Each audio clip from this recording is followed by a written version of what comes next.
Welcome to the Future Christian Podcast, your source for insights and ideas on how to lead your church into the 21st century.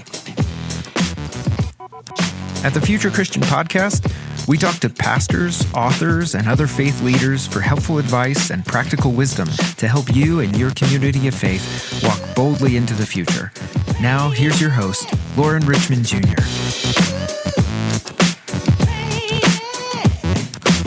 Welcome to the Future Christian Podcast.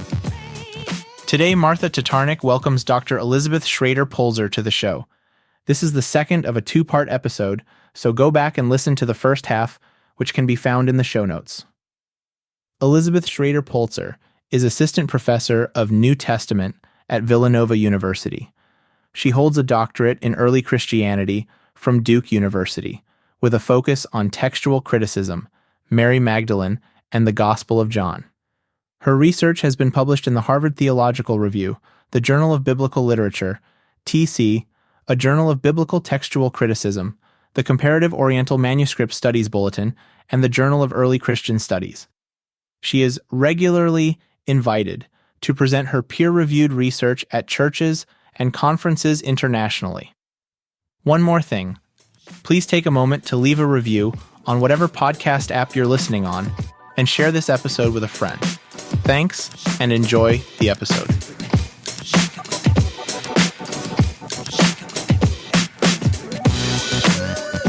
Welcome back to the Future Christian Podcast. Last week was part one of my conversation with one of the most groundbreaking biblical scholars of our day, Dr. Elizabeth Schrader Polczer.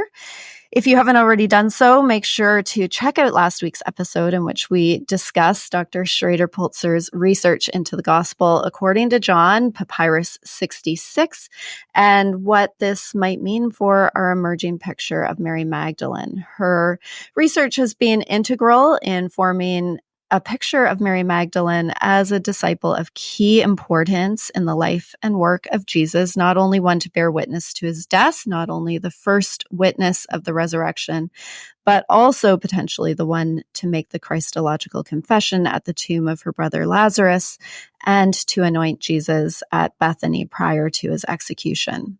With all of these pieces of her story in place, we can begin to see more clearly how central Mary was as a leader in this new Christian community, but also how, as a woman, that might have been seen as threatening and how there might have been some need to downplay the centrality of Mary Magdalene.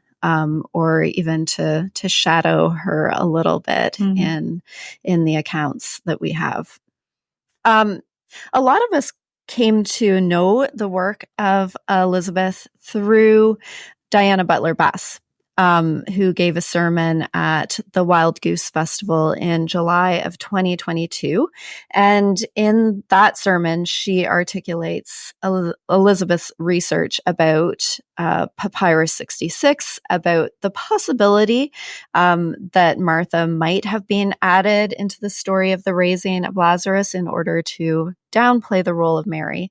And this sermon went absolutely viral with people listening to it or reading its transcript all over the world. I think there have been like 1 million downloads or listens at this point. I had a lot of colleagues send it to me in 2022, really excited about what the implications were. Now, we talked last week about kind of that moment where you don't have to push the boulder up the hill any longer in getting people to pay attention to what you're doing.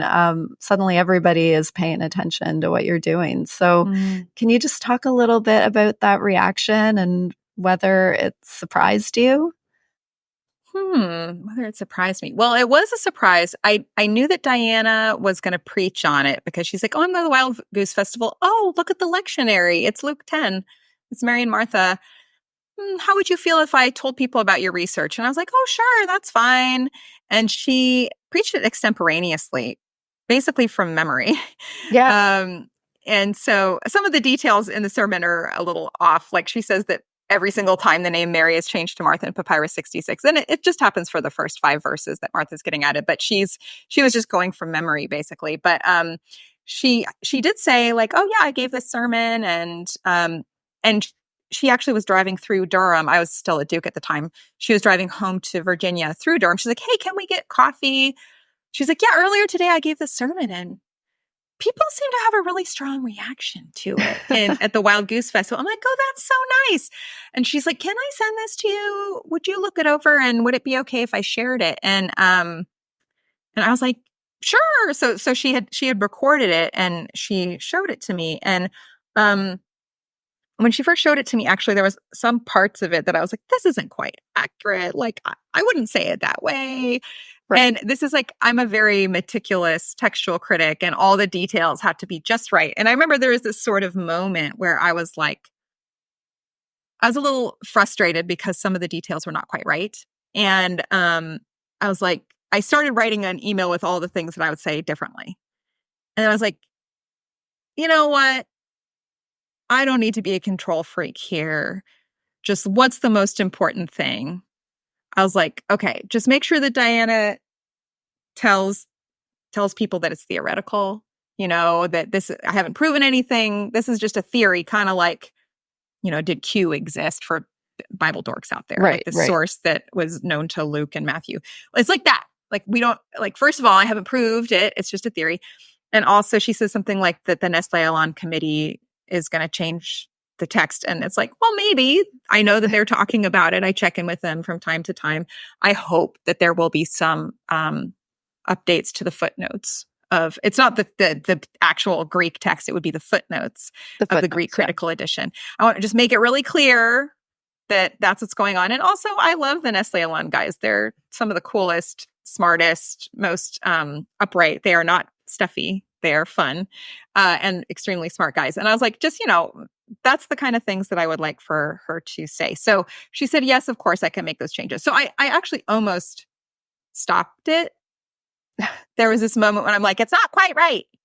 And I was like, and there's this sort of moment of just sort of breathing and saying, this is just an organic thing and I'm going to let it go. There's a couple of really crucial things that she does need to say, but she can just let it go. Yeah. So, I wrote this email saying, please make sure that you say these things. And so she did. She put a couple of sort of caveats at the top of her transcription of it. Not the recording, obviously, but the transcription that went out to her cottage newsletter. I'm not sure people paid so much attention to those caveats. I think they were mainly paying attention to the text of the sermon itself. And anyway, so it went out there and she pushed send. And I guess that she saw that immediately the numbers were going way up, much for like 10,000 people. She would tell the real numbers, but like 10,000 people in like a day or something. Right. And she was like, whoa, something's happening. And I was like, okay. And I don't know, especially as a singer-songwriter and also as a biblical scholar, you sort of hope like, oh, maybe someday my work will go viral. Viral. Yep. Right? That's the word. And I have to tell you that it was super stressful. It was so stressful. It was, of course I was happy that the work was getting out there. And this was sort of the moment that, that I've been waiting for, for the work because I'm like, hey, this is the Gospel of John. Right? Mm-hmm. Like there might be a change to the Gospel of John. I had gotten it published in 2017 in a top tier journal. And I was like, I have arrived. But just publishing in a journal is not enough. That doesn't bring it to the broader consciousness. And that's Diana's gift. That's Diana's gift. She really knows how to synthesize things and make them compelling and understandable to a broad audience. I mean, I'm okay at that stuff, but she's a pro. She's a world-class preacher. And so she really knew how to bring it home. And I was grateful that she brought it to so many people's attention. But the thing that was stressful was that there are some things that she said, like about the Nestle Aland Committee and about the text of Papyrus 66 that weren't accurate. And I was having to navigate that. Like I had to write to the Nestle Aland folks and say, just so you know, there's this thing happening. Yeah. That kind of puts pressure on them, first of all, and also makes them look other than what they are. Right. And so that put me in a really awkward place, actually. I think it's okay. I think it's okay. But I don't want them to think that by, inviting me to speak to them, which I did in Münster, that I'm going to like make it into this viral moment. Like that's not Well, what and they're scholarship probably is about. not used to their work being looped into a viral moment. Like, no, I mean, not everybody knows what the Nestle Aland Committee is. For those listeners who don't know, it's a Greek critical edition of the New Testament that is kind of put into two parts. There's sort of the main text that's sort of above, they call it above the line. And then there's the text below the line that's in smaller print.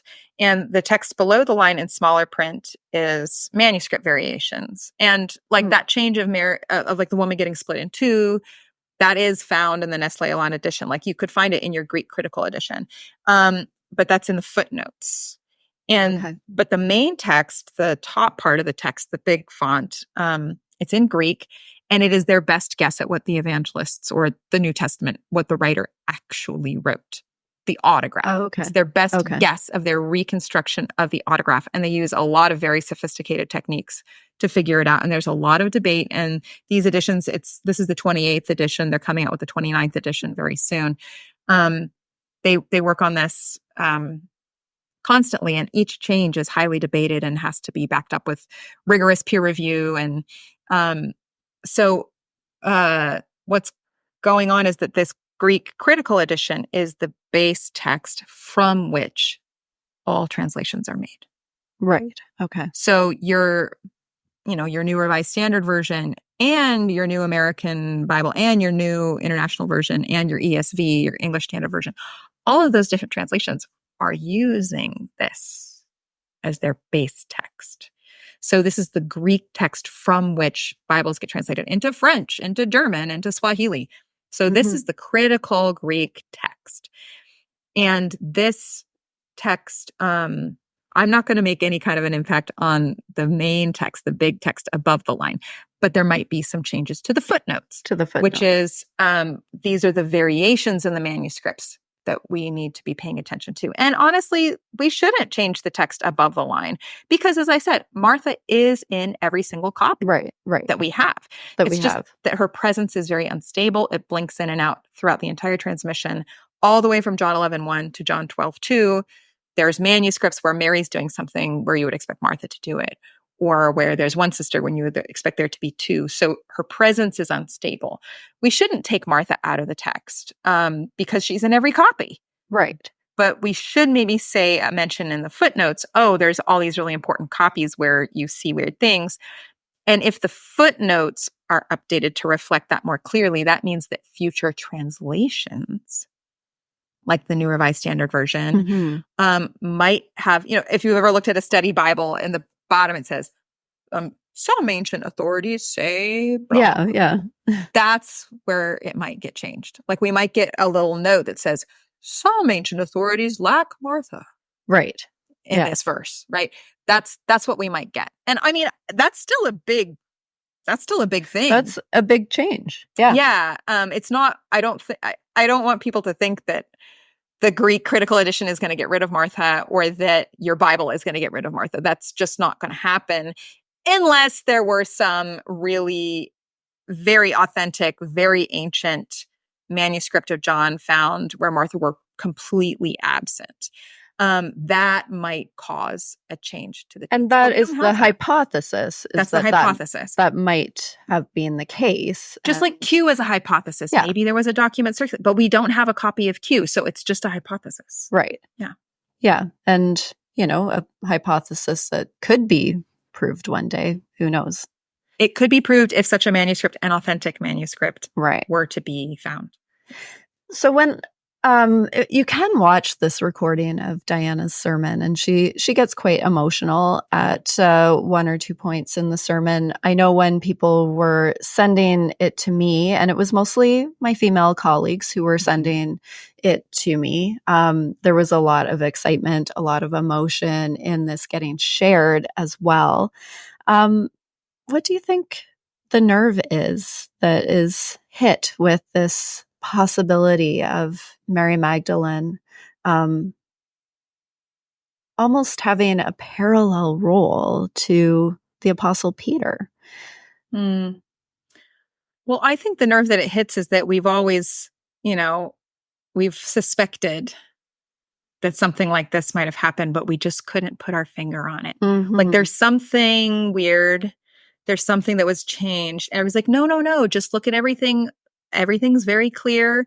We know what the Bible says. We know what's happened. And so I feel like it's sort of like the smoking gun. Here it is. This is where it happened.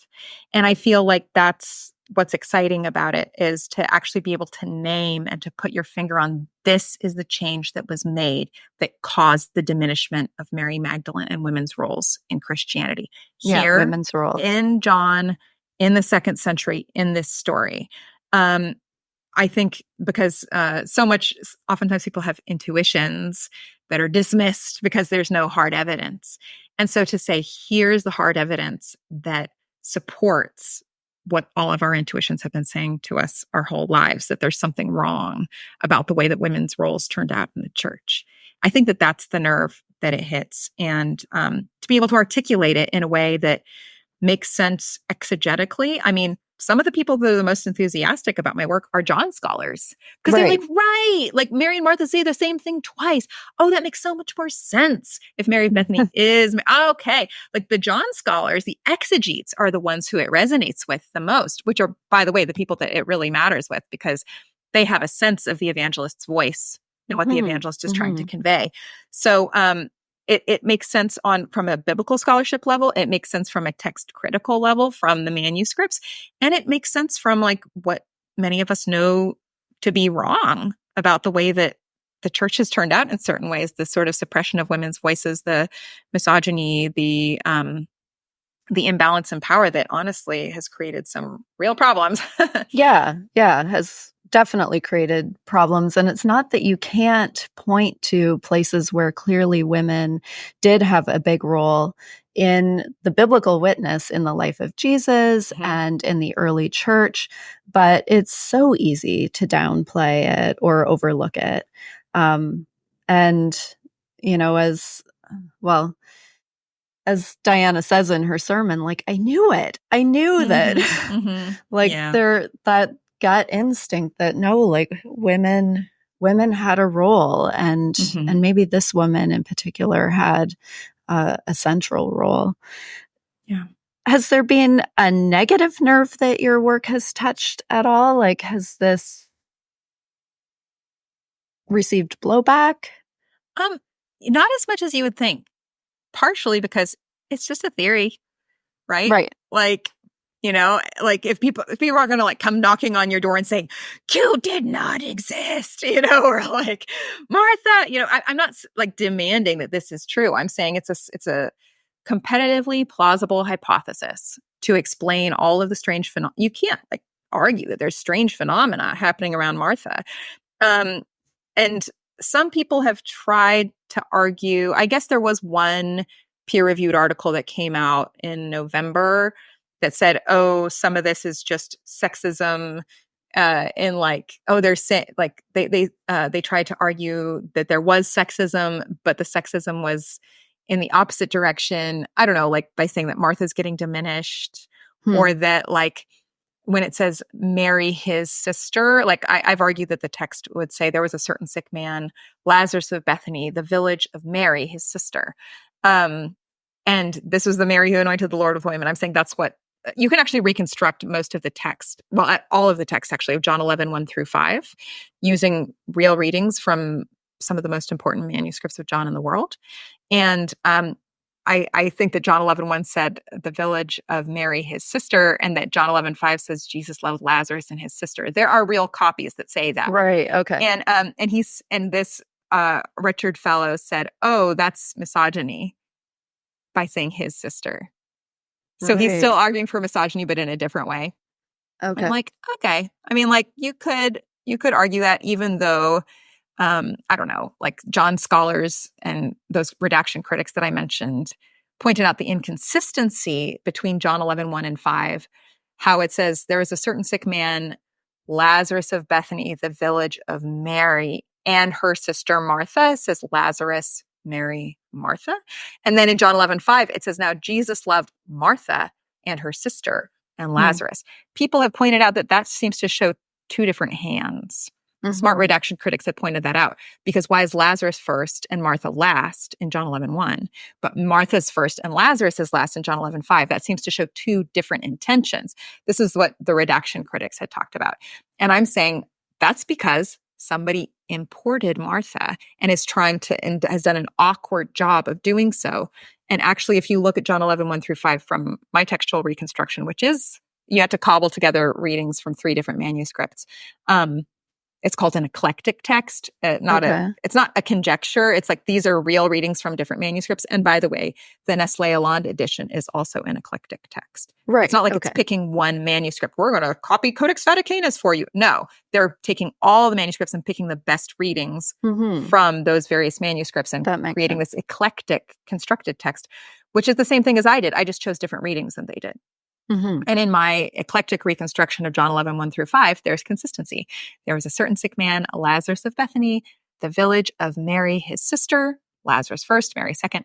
And then John 11:5 says, Jesus loved Lazarus and his sister, Lazarus first, Mary second. So I'm saying that actually makes more narrative sense. But the thing is that you can make an argument and say, oh, no, the misogyny is adding the word his over and over.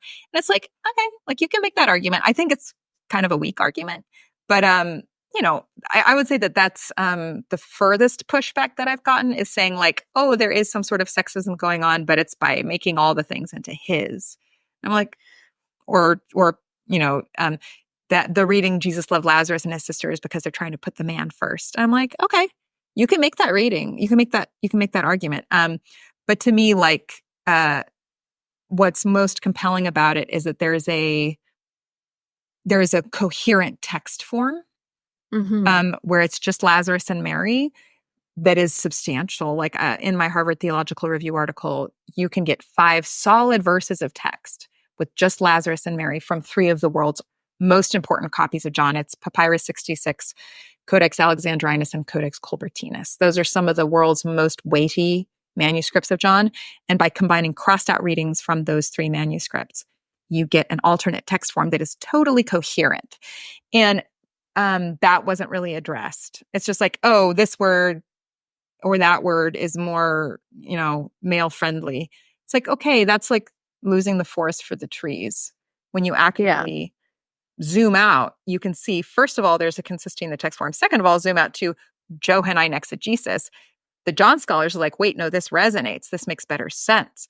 This makes sense of why Mary and Martha say the exact same thing. Lord, if you'd been here, my brother would not have died. It also makes sense of why Lazarus' sister Mary is so similar to Mary Magdalene. There's so much exegetical sense that it makes without Martha there. And also, I'm sorry, but I just don't think it's that big of a blow to women to change her sister to his sister. That's just not as big of a deal as like taking the Christological confession away from somebody. I'm like, that's misogyny. Like, it's not just like a little tweak here and there, which we see in other places. Like you do see, I don't know, in the book of Acts, sometimes Aquila is listed before Prisca in certain copies. Like you do see certain like tweaks of name order in other manuscripts. And so, yeah, you can build that argument. I'm just saying I don't find it to be a very compelling argument. We know that there was so much controversy around Mary Magdalene in early Christianity. We know people thought Mary of Bethany was Mary Magdalene. Like we've got the Gospel of Mary where Peter and Andrew were challenging her. We've got the Gospel of Thomas where Peter says, you know, women are not worthy of life. That to me sounds, and also specifically the conflicts between Mary and Peter, especially when there's this Christological confession issue. Also in the Pistis Sophia, we've got so many ancient documents where Peter is challenging Mary Magdalene. And her worthiness to lead, that to me is a much more coherent picture of why you would see these edits. But yeah, so much of textual criticism and scholarship is building arguments. And you can have the same data and interpret it in multiple ways. And so, yeah, I would say you were asking me if I've been, like, my research has been seen as threatening or if I've had, like, negative, harsh reactions. And it's like, I've had a really positive response from the Johannine exegetes. I've had one legitimate peer-reviewed article that I think makes a kind of a weak argument. Also, it doesn't address really the patristic stuff that I was talking about, how Mary does weird things in the patristic authors, nor does it address the artwork, which I haven't mentioned yet on this podcast, but the standard ancient artwork, like on all the sarcophagi, or nearly all the sarcophagi in antiquity, is that Jesus is raising Lazarus and there is one sister. One sister, yeah. Yeah, it's all like, just look at the standard iconography, and it's just the one sister at Jesus's feet, which it sounds like Mary, because that's John 11:32, that Mary falls at Jesus's feet. And so you got the artwork and the patristics and the manuscripts of John. That's 3 different kinds of evidence that are all showing inconsistency around Martha's presence. To me, there is no other ancient evidence other than artwork, church fathers' commentary, and gospel manuscripts. That's all we have. Right. And so when all 3 of them are showing this similar trend, that's to me like a really clear through line that there's something going on there. And I think it's the simplest explanation is that there are multiple text forms circulating. There is a circulating text form where Lazarus has one sister. And then there's a very inconsistent text form circulating where Lazarus has 2 sisters. Mm-hmm. And different manuscripts, it shows up in different ways.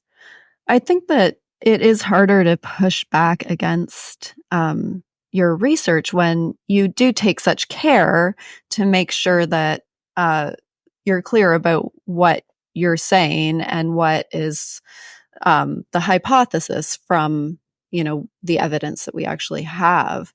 You're not Dan Browning it, right? Like you're not, No. You're not kind of like taking pieces of evidence and then constructing a whole story and saying this is the way it is. Like you're very clear about what we know and what we don't know at this time.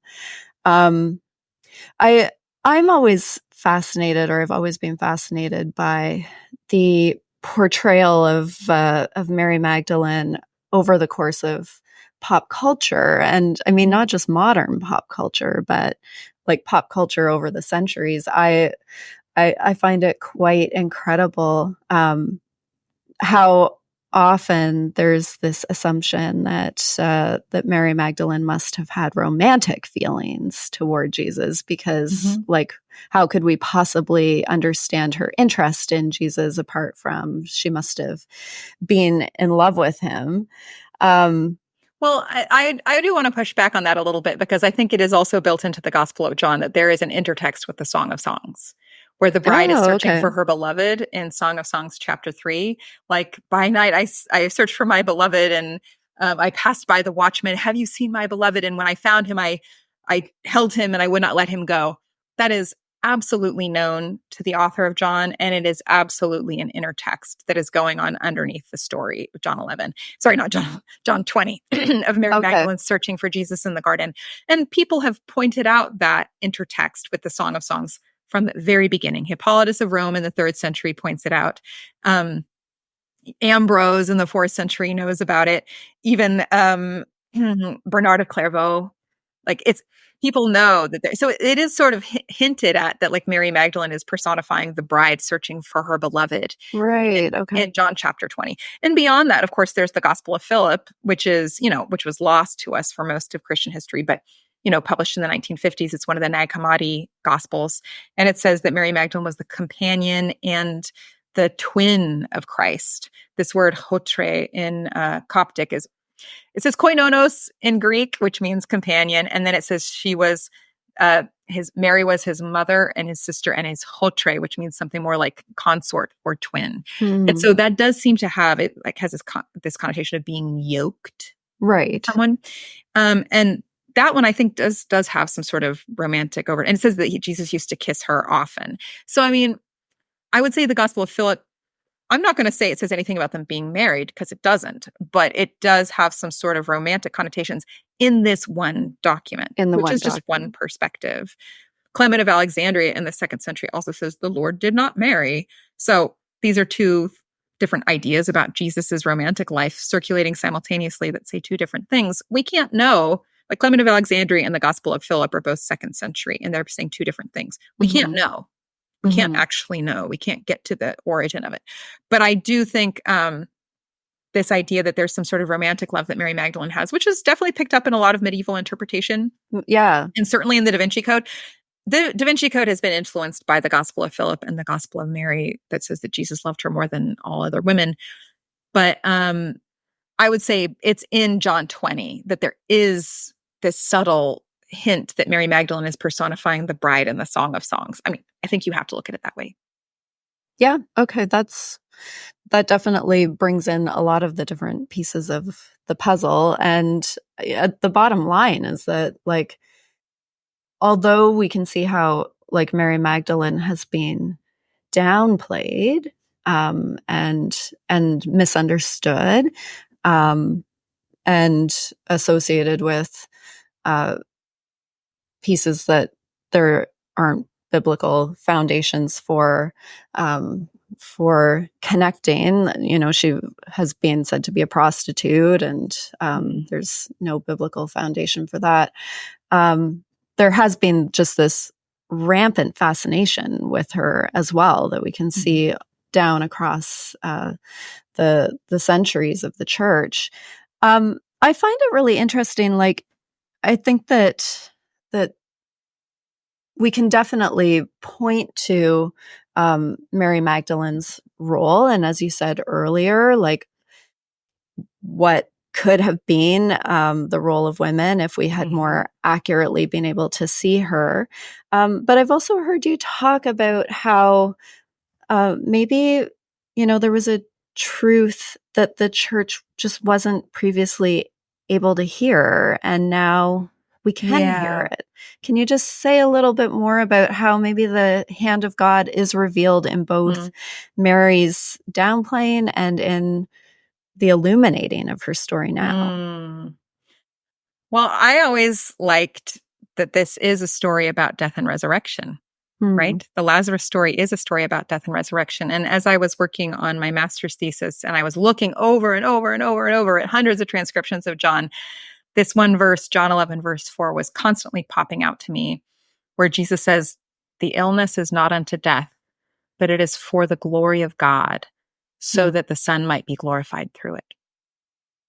And I felt that it felt to me as I was doing this work on John 11 that it was not just a comment on Lazarus's illness, but it was almost a comment on the illness in the text itself that I was witnessing through looking at hundreds of transcriptions. Right.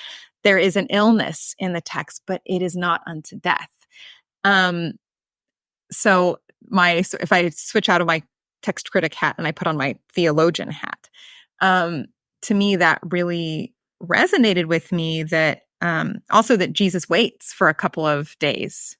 Like, they're like, "Come and take care of my brother." And he's like, "No, I'm going to wait because I'm going to show the glory of God." Right. And to me, I'm like, that sounds to me, just as an interpreter of the text, that could be what's happening here, that there is an illness, you could say, due to the imperial patriarchal mindset, especially that women were supposed to be in private life and only men are meant to be in public life. That's, I think, the central issue with Mary Magdalene, is that she's too public. She's speaking out publicly. And that's why the Virgin Mary is seen as a better exemplar of women's roles, because she's private. She speaks, but only in private to family members. Luke does a good job of crafting women so that women do speak, but only with family members at home. They're not allowed to speak in public like the men. Women are allowed to serve. They're allowed to support. They're allowed to have house churches and take care of the men in Luke's vision. And I think that the way that the church turned out is very much aligned with Luke's vision, which is very much aligned with imperial values. Women are private, men are public. And that's why Mary Magdalene is such a problematic character. By the way, that's why I think Luke doesn't like Mary Magdalene. You know, he takes her name away from the cross. He has access to Mark's gospel, but he removes her name from the list of women at the cross. She does not get an appearance of the risen Jesus. People are like, who did Jesus appear to first? Mary Magdalene. Unless you're reading Luke's gospel. Right. Jesus does not appear to her in Luke's gospel. I think that is sort of the way that the church turned out, was this problem with women in public life. And so Mary Magdalene is taking over this sort of more public role in John's gospel that I think was a problem at that time. And now we're in a day and age where, of course, women are allowed to be in public life. And so maybe John, I'm not sure that things could have turned out differently. I think that if John had insisted on putting the word Magdalene in John 11, or even if the text had not been changed, that maybe this gospel would not have been received into the canon. It would have gone the way of the Gospel of Mary, which is not even mentioned in lists of heretical books. Even though we know that it was circulated fairly widely. We have as many copies of the Gospel of Mary as we do of the Gospel of Thomas. We've got Greek copies, a couple Greek copies, and a Coptic translation. Same as the Gospel of Thomas, same number. Everybody talks about the Gospel of Thomas in antiquity. They're like, don't read that Gospel of Thomas if you really believe about this Gospel of Thomas. But they never talk about the Gospel of Mary. So no airtime whatsoever. Yeah, not even to say that it should not be read. Yeah. And I'm saying that's what could have happened maybe to the Gospel of John. Yeah. If John had insisted. And I'm saying that John did not insist. And there's all these Johannine verses that work so well with this theory that the light shines in the darkness and the darkness does not master it or does not comprehend it, whichever way you want to read that verb, however you want to translate it. So there is this light that's shining, the gospel is going through, and the darkness doesn't know what it's up to. Yeah. Right?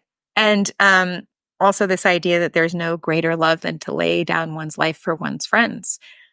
I mean, I think that Mary's identity has died in this text, and that to some extent she has laid down her life in the text so that her friends, us, could receive the gospel. Right. It was more important that the gospel went forward than that it demand that Mary was the one who did these things. And I think that Mary was the one who did those things, but it does not insist. It does not insist on its own way. That's very 1 Corinthians 13, right? Love is not insisting on its own way, even if it's right. Right. Even if it's right. And this whole concept of laying down one's life on behalf of others, I know that can get tricky. You know, a lot of womanist theologians have objected to this idea of like, oh, women should just be doormats and just be stepped on, especially Black women, like just, lay down your life so that, I mean, women have been abused. And I think that the distinction here to be made is that it's the person who is stronger who lays down their life for the person who is weaker. That's what this is about. And I think that Mary is stronger in a way than Peter here. This is what Peter needed. And so I'm saying that the text met us where we were at that time. And it adjusts over time to meet our needs. And I have said at some time, it's not just that there's an illness in the text, it's that the word itself has been wounded. Right. Yeah. Yeah. That there's an actual wounding of the word of God. Just like Jesus's body is vulnerable, the text is vulnerable. And yet there's also this truth that is preserved in some way in the text that does eventually shine in the darkness. Yeah. And it's almost like there's something very profound in the wounding and the allowance of the wounding of something sacred, that it bears our sin in its body, right? The crucifixion is like taking on the sin of the world, right? Because it's bigger than that. And I'm saying that this, if this is true, if it's not true, it's just an idea that'll be published and it'll be footnoted in other books like that, then there's no power to it. But if Mary was the person who anointed Jesus at Bethany, if she did confess Jesus as the Christ, if that's true, then nothing can kill it. No pen stroke can kill that. And that truth is maybe waiting for us to be ready for it. And I think that John, especially with the ability to see hundreds of manuscripts simultaneously, which we've only had in the last decade or so, honestly, that ability to see hundreds of manuscripts, for us to pull back and to maybe see that wounding of the word is a profound moment of maybe conversion, I hope, of the church's culture. That's sort of what I would hope would be possible. I recognize that because it's theoretical, we would probably need an actual manuscript to really persuade everyone. But I feel like what I'm hoping to do in this podcast and in my publications is to at least till the soil. Yeah, yeah. So I want to bring this full circle, and again, a plug for listening to part 1 of this conversation. But can you just take us back to that subway and that like sense of a calling that you had when you still thought that it was like as a singer-songwriter that this is what you were being called to do? Can you just take us back to that subway? That moment of I just know I was reading Bell Hooks's book Bone Black. I don't even remember exactly what the exact passage was. Bell Hooks, read her. You know what? She also said this one thing that really resonated with me. She said, "White women do not want to be a part of feminist movement. White women want to lead feminist movement." I read that at a good time because it's important for me and you and all of us, white women who do this kind of thing, to remember that it's not about us. Yeah. Yeah. And especially if we're going to be thinking about sisterhood, that's a real important part. I think that what Diana and I are trying to do is sisterhood. It's not about us being the queen in the room that everybody worships or whatever. There are some Mary Magdalene people who do that. And I don't want to be one of those. I want to be someone who's operating in sisterhood, these are my gifts, these are your gifts, we're working together, these are Martha's gifts, that we get the word out sort of as a team and in lifting up one another's voices and supporting one another. That was something that I think Bell Hooks gave me. And in that moment on the subway, I mean, I've never had anything like that happen to me before or since. Just this, it literally felt like there was like a radio wave like coming out of my head. That's just I know it sounds strange. But again, I was meditating every day for an hour and I had been doing so for years at this point. So maybe that had something to do with it as well. But it was just the valuation of the feminine. There's something to do with the feminine being a thing, which some people I know, like Judith Butler, would say that there's no such thing. But I do think that there is such a thing as the feminine. The feminine exists and it has value. That's a lesson that I've had to learn in my own life that I'm still learning, honestly, because my masculine side is very, very developed. I have to learn that, and also just learning that the feminine in itself has value and bringing that to people's attention, I guess partly through my music, but more so through my work on the Gospels. And it's a real treasure that it's being received.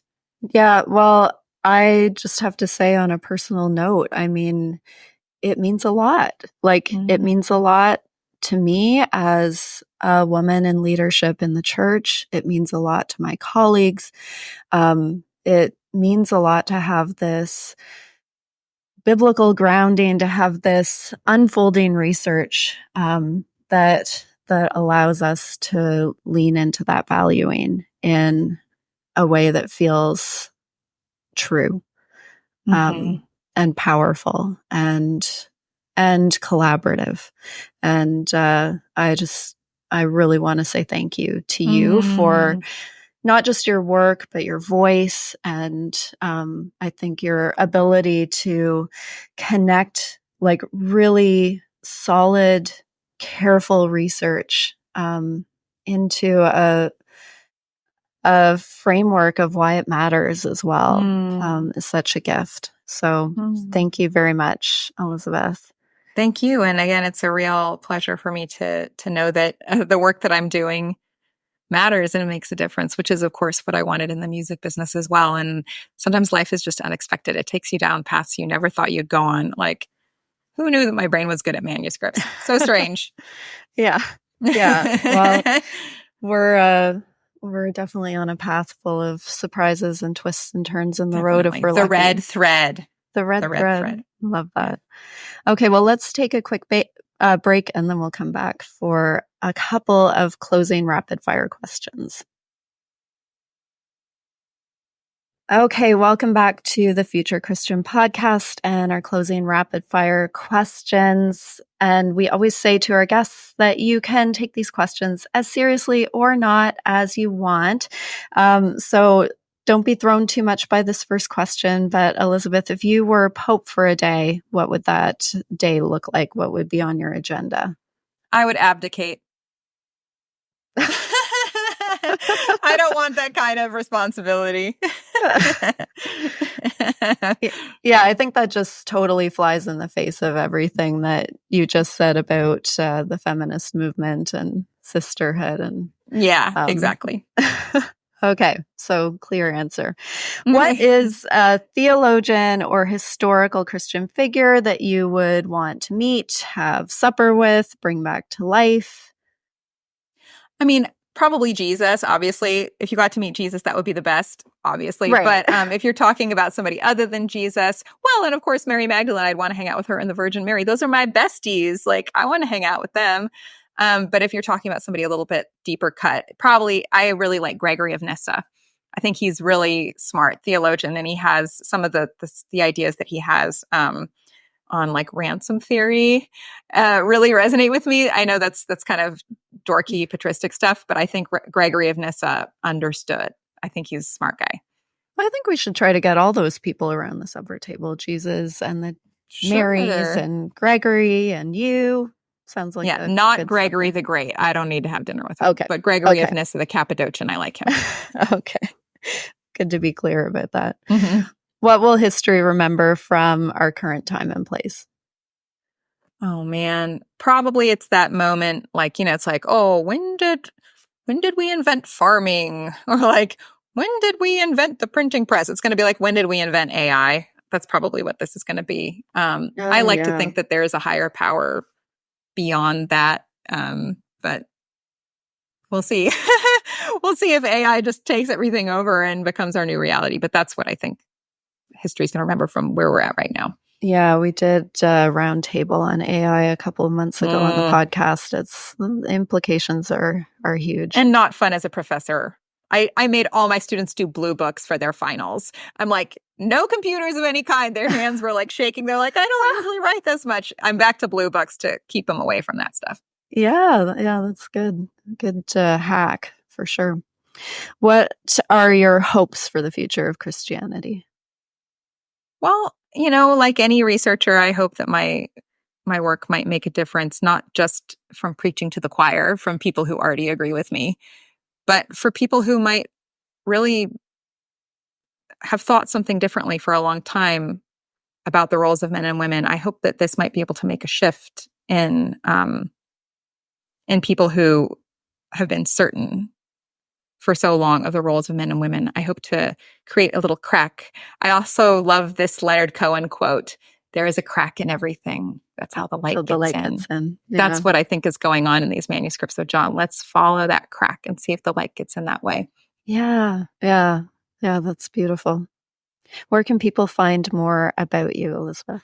I have a website, elizabethschrader.com. And that has not only links to my publications and my schedule of presentations and my biography, but also a music tab where you can hear a lot of my songs and watch the Magdalene music video. And I highly recommend doing that. Just a plug. People should definitely get you on their playlists as well. Oh, thanks. Okay, well, we always wrap up with a word of peace. So again, I just want to say thank you so very much for your time today in a very demanding and in-demand schedule. And Elizabeth, may God's peace be with you. Thank you, Martha. You too. Thanks for joining us on the Future Christian Podcast. To learn more about Lauren or the podcast, visit future-christian.com. One more thing before you go. Do us a favor and subscribe to the podcast. And if you're feeling especially generous, leave a review. It really helps us get the word out to more people about the podcast. The Future Christian Podcast is a production of Torn Curtain Arts and Resonate Media. Our episodes were mixed by Danny Burton, and the production support is provided by Paul Romick-Levitt. Thanks, and go in peace.